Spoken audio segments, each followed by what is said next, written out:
My name's Chris. I'm a grateful believer in Jesus Christ. I celebrate recovery from drug addiction. I struggle with anger and self-control in this cord. Yes, my name's Chris. All right, guys, welcome. How's everybody doing? Good. Man, this is the best place to be on Friday night.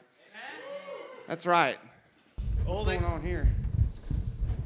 What are you doing, Paul? What'd you guys think of that video? But everybody likes live demonstrations better, right? Well, good. Do you guys really want live demonstrations? No, yes, Paul, yes. Paul. Come on, Good. Paul. I see a bunch of volunteers. We could always go with eating disorders. Have one.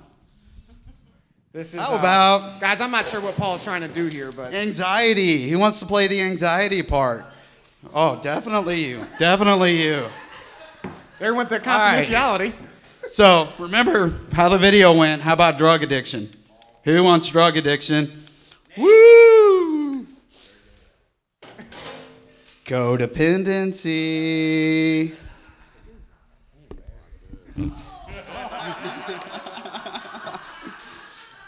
The chains that bind us.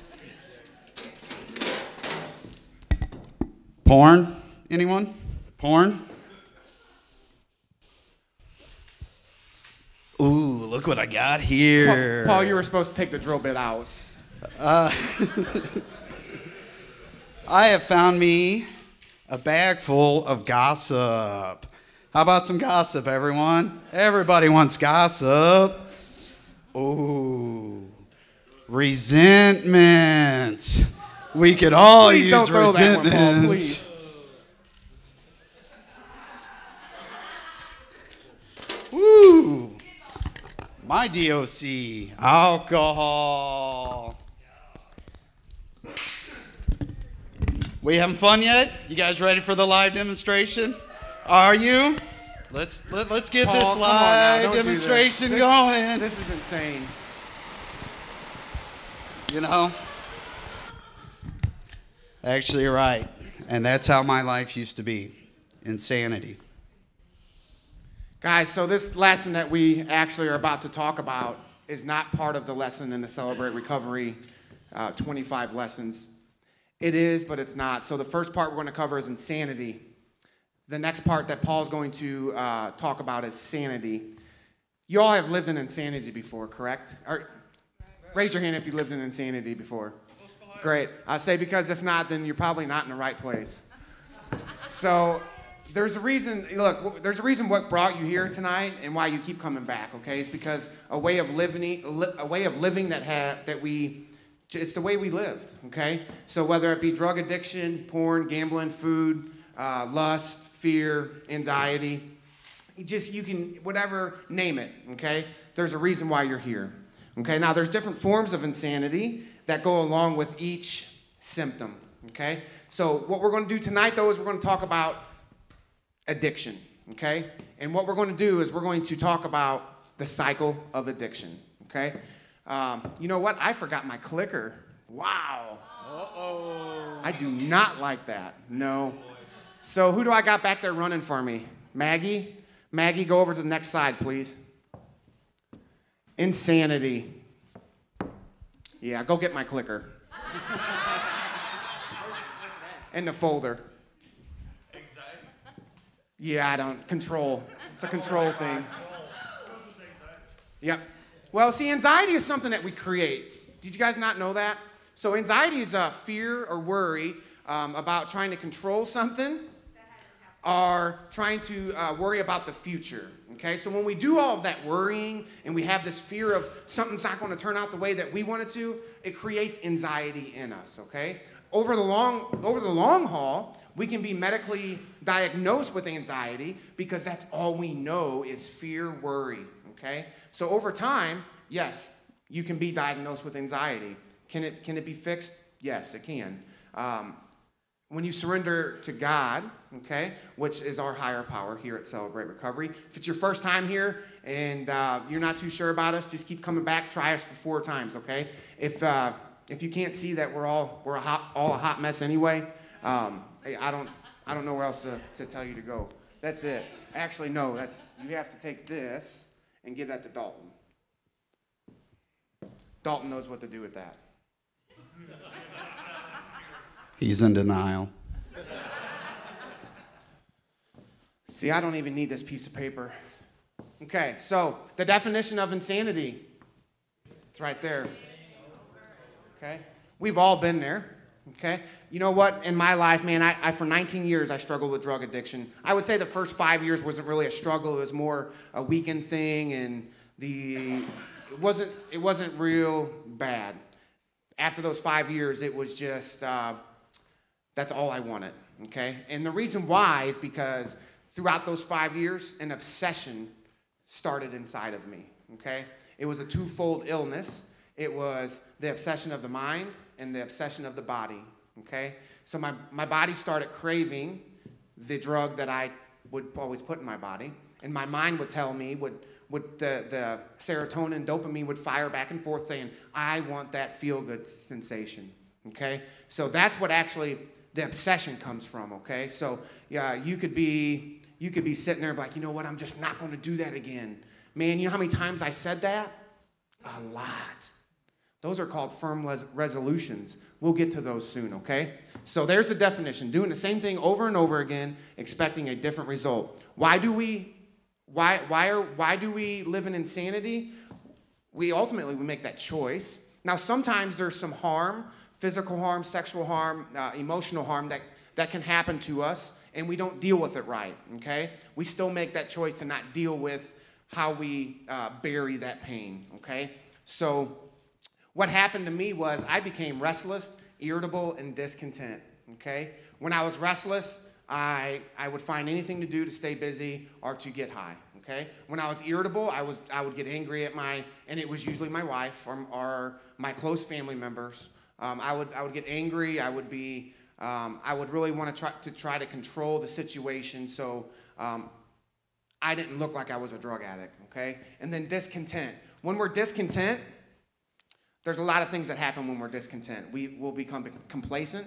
We'll then have confusion in our lives and then catastrophe. Okay? Usually when complacency kicks in, because of the discontentment in our life, the relapse is ready there.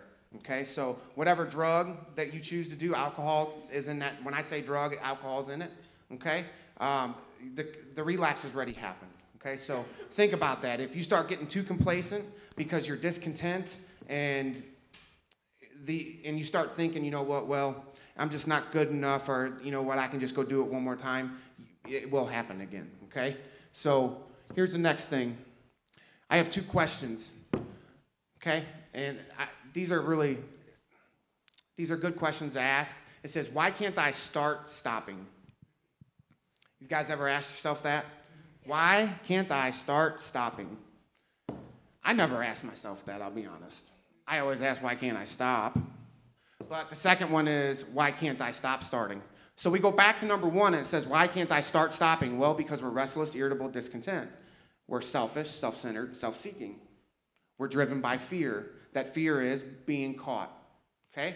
Why can't I stop starting? Well, because of the twofold illness, remember, the obsession of the mind and body, okay? Once the obsession is there, you got to surrender. You have to learn how, you have to know that you have to surrender to that illness, okay?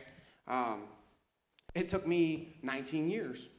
I lost my wife, my kids, my job, my family, and I was homeless, and I had nothing. I didn't believe in God. I was never raised in church. So it's not like I was even mad at God. Some of you guys could have been raised in church and could be mad at God, hate God, and be like, God, why weren't you there for me? I never had that feeling, but if you have, you know, it's the same thing as to surrender. You got to surrender. If you believe in God and you're going through you have insanity in your life, surrender to God. If God's not your higher power, man, you know what? Paul's going to talk about it here, but if you keep coming back on Friday night, use this group until the Spirit convicts you. It could take you a while. It's a process, man. Look, coming one night to a recovery group is not going to fix you, okay? Multiple times. I did 90 meetings in 90 days. That's what I had to do, okay? Because I knew me that if I didn't do that, and I don't know how many times I was up at Crumbly Burger, okay? So that's what I had to do. Here's the cycle itself. So the cycle of addictions and trauma. It starts at the very top, emotional, shame, turbulent, world related to trauma, okay? Here's the thing, guys. Remember, our addictions are a symptom, okay? I'll tell you a little bit more about that in a second. Self-medication via drugs, alcohol, food, sex. The next one, resulting life complications, loss of work, relationships, enjoyment. The very bottom is increased emotional pain and shame, weakened personal resources to cope. The next one, increased need for drugs or food, alcohol, etc. Tolerance may further increase intake. That is so true.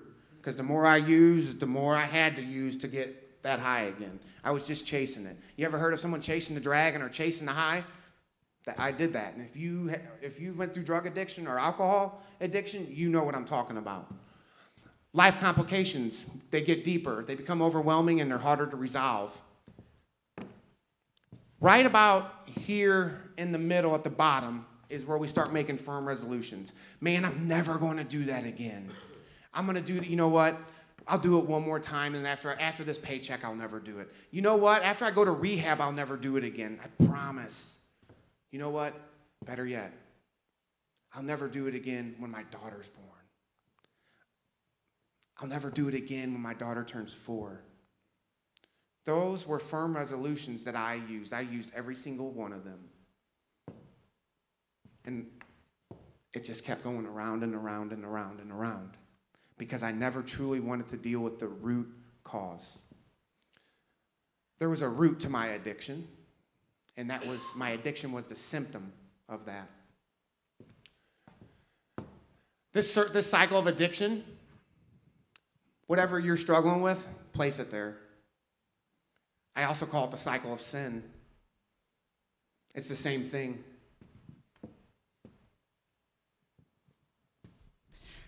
I'm a grateful believer in Jesus Christ. I struggle with addictions and loss. My name's Paul. So what we're going to do now is we're going to figure out how to get to sanity. We've lived the life of insanity. We've carried this bag of resentments and everything else with us, and it's time to get rid of it. It's time to stop that circle and straighten out our road.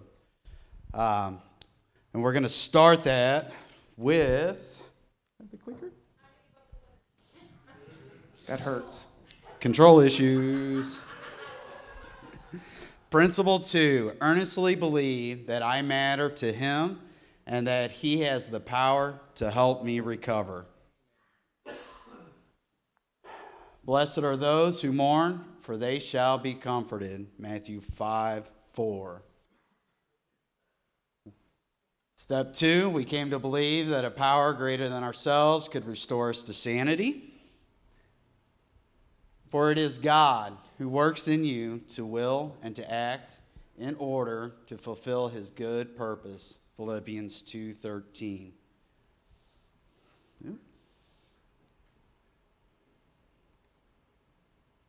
So we're going to start off. Tonight's acrostic for sanity starts off with strength. When we're ready to break this cycle, we're looking for strength, to give us that strength. How did you break? Where did you find strength when you started looking for sanity? In the 12 steps is where I found that strength until 10 days after I was in rehab, I surrendered my life to Christ in my rehab bed, okay? I said, God, if you are who you say you are, I'm giving it all to you. And I was a hot mess. I was crying. I was a wreck. I was just coming off of being dope sick. And that's where my strength, I found strength in that. And then I really found strength in that community of people that I was with in that rehab. And then the best part is when they said, hey, we're going to go to Celebrate Recovery. And I'm like, what's that? And you guys all heard me say it. Good coffee and good dessert. And, you know, if you've ever been to rehab, they don't give you caffeinated coffee. Okay? So I went there in that very moment. At the very end, their worship was a little bit different. They did worship at the end too. And God spoke to me through one of the worship songs. And man, I took a Life Recovery Bible from them, and I found my strength in the Bible. I really did. Awesome. For me, it's a little different. When I started walking into these rooms, I'm going to be honest, my biggest resentment was toward God. It was. I had doubt in God. I had disbelief in God. The things that had happened in my life, I blamed God for every bad thing that ever happened to me. So when I first started walking into these rooms, where I found strength was in all of you. It was the people in the program. I found strength by going and talking to Matt Bass, talking to my parents, talking to the men inside of my open share group. That's where I found strength. And it was through that process, little by little, that my trust in God started to grow. And then eventually, through that spiritual walk of working the program, God became my strength. God is now my strength.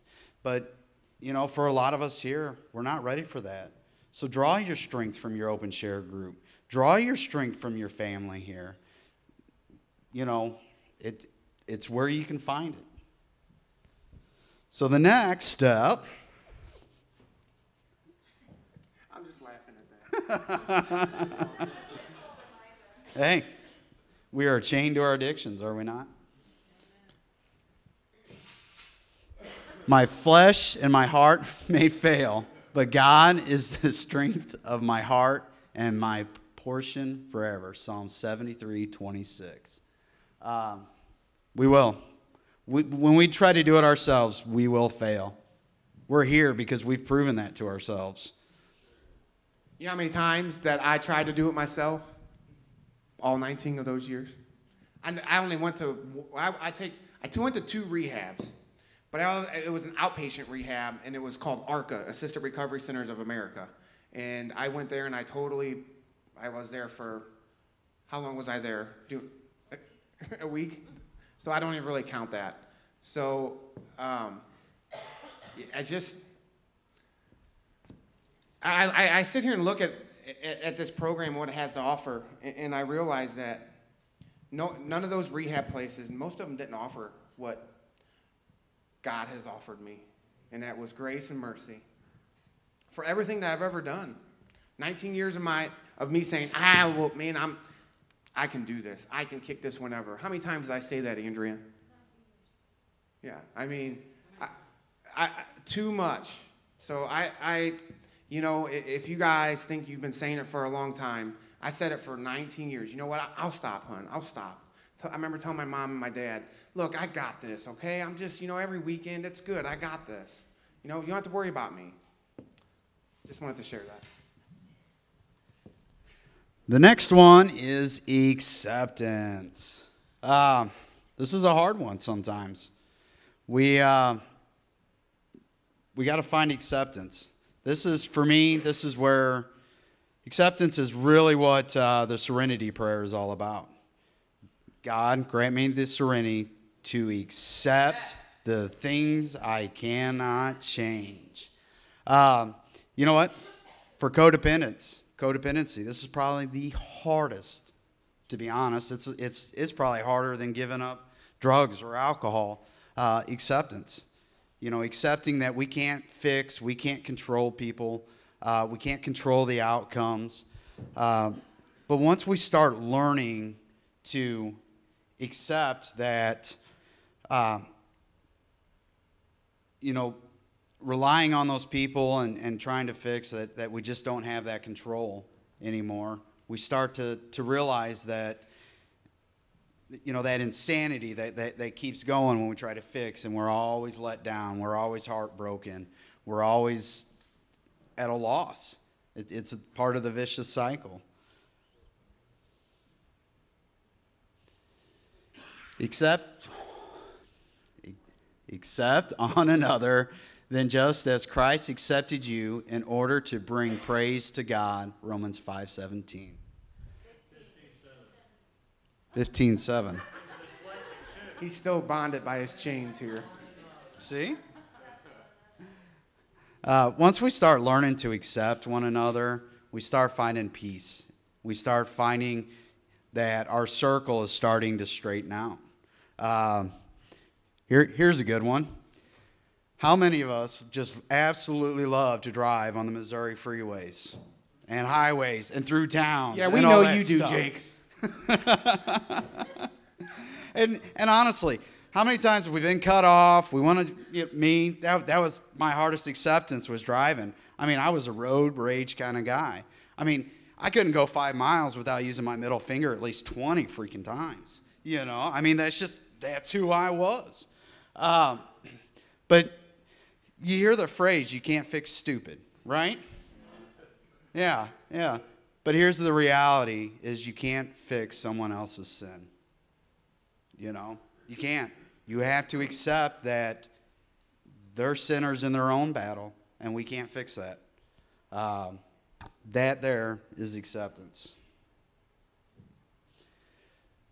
New life. Let me ask you this, Paul. When did you know that a new life was presented to you? How did you, was that a feeling or an emotion that you had? Describe what new life was for you.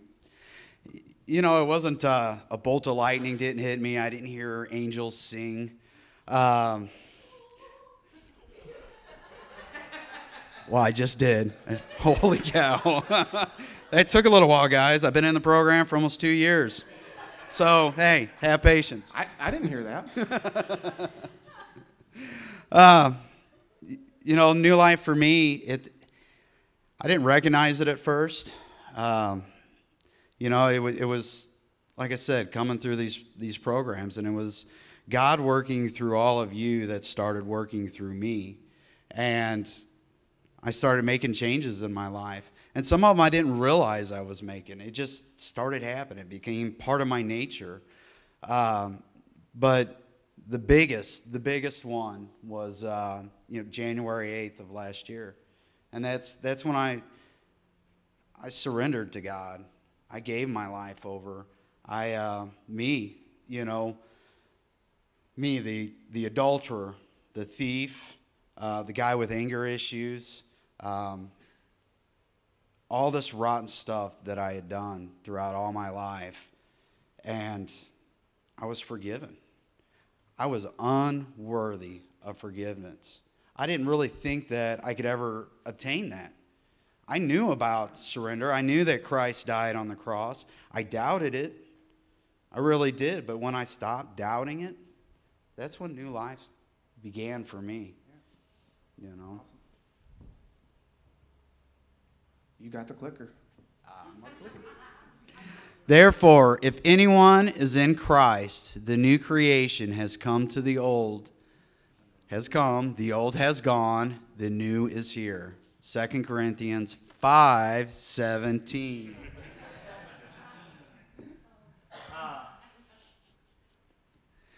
That's it. When we do surrender, we become new. We really do. Integrity. Remember what this was? Long, 19 years. Was there integrity in your life? Absolutely not. No. My moral compass was out the window in those years. It really was. I used to justify when people would Chris, you just really got a problem. I wouldn't justify it. I would justify it to them. I would, make rationalization statements to them. But in my head, I'm like, you know what? I do good things. That's how I rationalize my addiction. I'm like, you know what though? Man, I'm gonna go do something with my daughters tonight, or, hey, I held that door for that old lady walking in the grocery store. That's how I lied to myself. I literally, my whole life was a lie. I lied so much and manipulated so much to the close people around me that I actually started believing my own lies and manipulation. And it created a false self. Who's heard of a false self? That's right. So I had so much denial in my life that I had stuffed it all away, and I kept stuffing it deeper by using and more lying and manipulating. I didn't even know the truth no more. It was just absurd. I had a conversation with someone tonight that I just got to share this real quick, because we're talking about the obsession of the mind, okay, and drug addiction. And I had someone I talked to tonight, and they were like, Chris, I almost didn't come tonight. And I almost didn't come because I just had this, I was afraid I was going to get angry. I was afraid I was going to snap a little bit, and I just didn't want to see this person. But you know what? Then I started thinking, well, maybe it's okay for me to go smoke a cigarette. And then he goes, then I'm going to do that, and I'm going to say, well, maybe it's okay for me to go get some marijuana. And he goes, but you know what? He goes, nope. I decided to come here. And what that shows me is, and what that shows him also, is that obsession is not there no more. Because if you've ever had an obsession to alcohol or drugs, or to gambling or porn or anything, any kind of addiction, food, whatever it might be, it's hard to beat that obsession. Usually the obsession wins. So I can tell when the obsession is lifted from someone, when someone tells me that you know what, man, I wanted to just isolate myself. And I made the choice to come here. And when he came here, just by talking to me, he was like, you know what, but I'm good now. And he didn't even have to talk to me. Him just showing up, he was good. Did he need to vent? Yeah, he did. But guess what? That's what we're here for. Okay? That's what we're here for. Accountability. Proverbs 27:17. As iron sharpens iron, so one person sharpens another. And that's what we're all here for. So remember that. And yes, that is tattooed on Paul's arm. So I just wanted to share that because that obsession can be lifted. It's no longer, I don't even think about drugs or alcohol no more. It's not even a thought process to me. I have so many other things that I can go to. I don't have to worry about that. Remember, a half-truth is a whole lie, and a lie is a result of weakness and fear. We lie because we're trying to cover stuff up. We're scared. We're full of fear. And that just keeps going and going. One lie builds on top of another. Then we start worrying whether or not we can keep our story straight. I mean, talk about a cycle. I met a lady in an NA program who shared this with me. They were talking about lying at the round table that we're at. And she goes, I just want to tell everybody this. She goes, when you tell the truth, it becomes part of your past. And when you tell a lie, it becomes part of your future. And I was like, whoa, wow, think about that. When you tell the truth, it becomes part of your past. When you tell a lie, it becomes part of your future. That lie will always be exposed. And if you're not a believer in God, that lie will always be exposed. And if you believe in God, it's ready to expose anyway because he knows you. Okay? He knows every single ounce of you. Busted. Truth fears nothing. There is power in that right there. You never have to worry. The truth is you. No more hiding, no more guilt. Amen. Trust. How many of us have lost that in our addiction? Every single one of us. All of us. Even in codependency, we lose trust. Everything, we lose trust. At this part, your integrity is starting to grow because you're utilizing your new life, so integrity starts to grow. And what happens then is the one thing that you never think was possible. You start trusting yourself. And when you start trusting yourself, you also, whether you started trusting God first or you started trusting yourself first. It becomes second nature. This is the part where, let go, let God. Pure and simple. The more you start trusting yourself, the more you start trusting the people around you. And the more you trust the people around you, the more trustworthy you become. Because we're all feeding off of each other, and God's given us all that strength. And that's hard to believe for some of us sometimes. It took me a long time, because I had done so much bad stuff that, you know how the guilty accuse? That was me. I mean, that really was. I was the one who was having an affair on my wife. But guess what I was doing? I was checking her phone. I was accusing her. I was checking her Facebook, her instant messages. And every little thing I was accusing her. But the reality was she was innocent. You were just hiding your own lie. Exactly. And because trying to cover it up, trying to make it's out of false humility. Yeah. Yeah. And we've all done that in areas of our lives. It don't have to be with a relationship that you're cheating on. There's other areas that you can do that with. You're going to cover up what you're doing and what you know is wrong or what you know you have a problem with to make it look like something else. It's a facade. It's a false way of looking at things. Okay, and you want people to see that you're up to here, that you got it all together. And still, even when you start getting an obsession and you get away from your addiction or your anxiety or your self-harm or your overeating, you can still have that come back. It will creep in and rear its ugly head.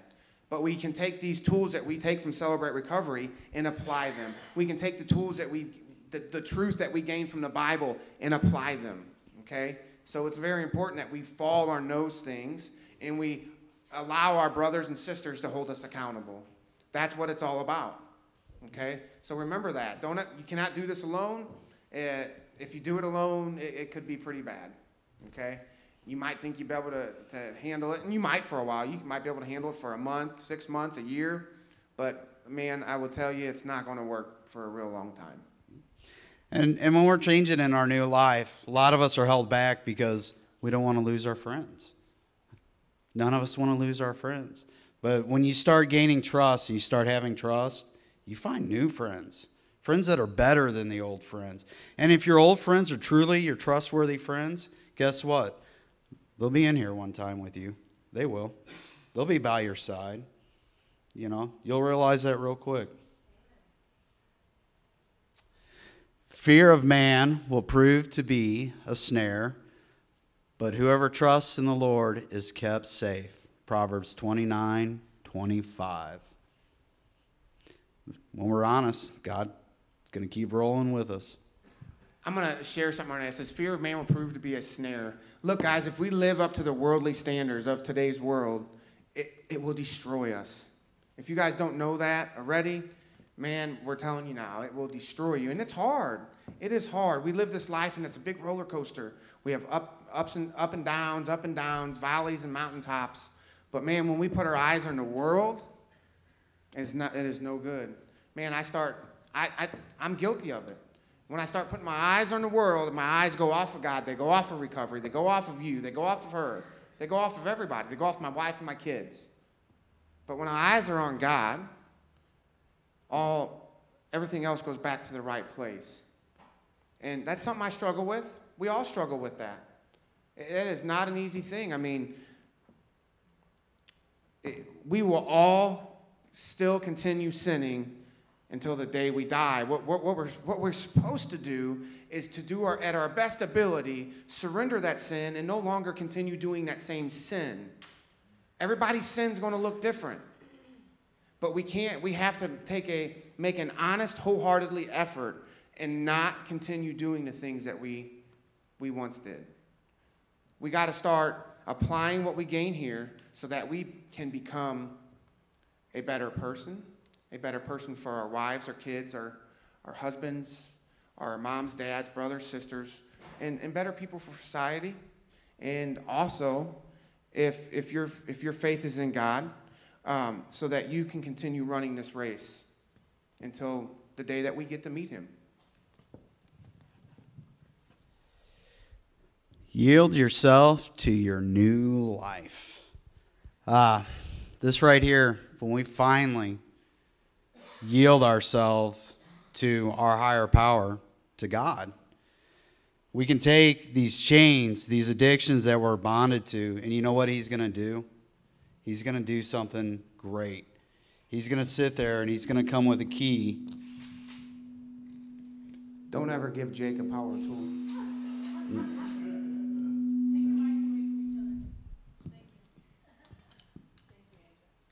That was the angel singing, just so you know. Jess, I don't think we have the key for that one.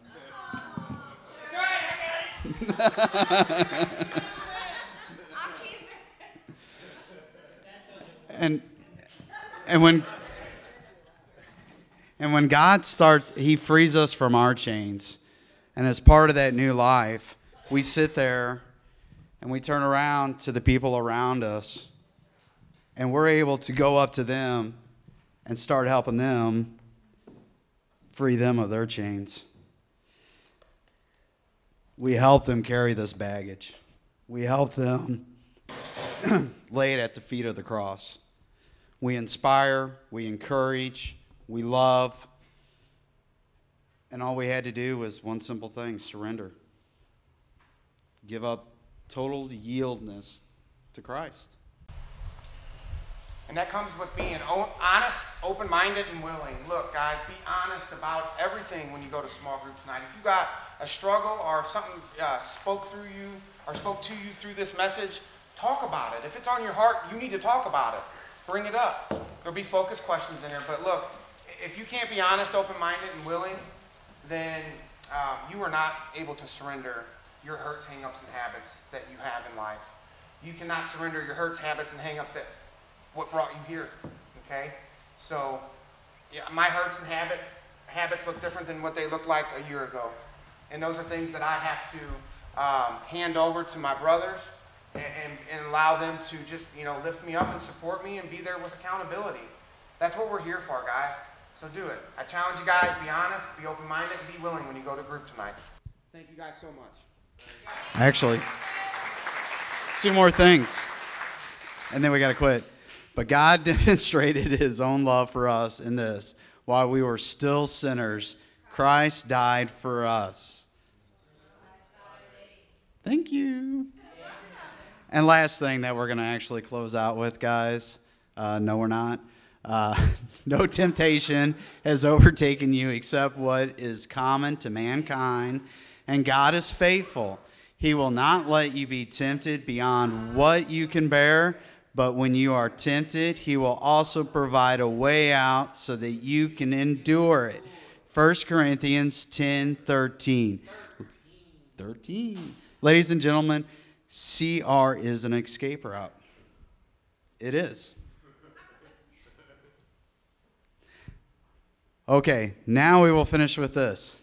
Therefore, do not worry about tomorrow, for tomorrow will worry about itself. Each day has enough trouble of its own. Matthew 6:34. Guys, Live one day at a time. one day at a time. Recovery is a daily, I forgot it already. It's a daily It's commitment. exactly. So don't worry about tomorrow. Deal with today. And with that, now we'll close. Thanks, guys.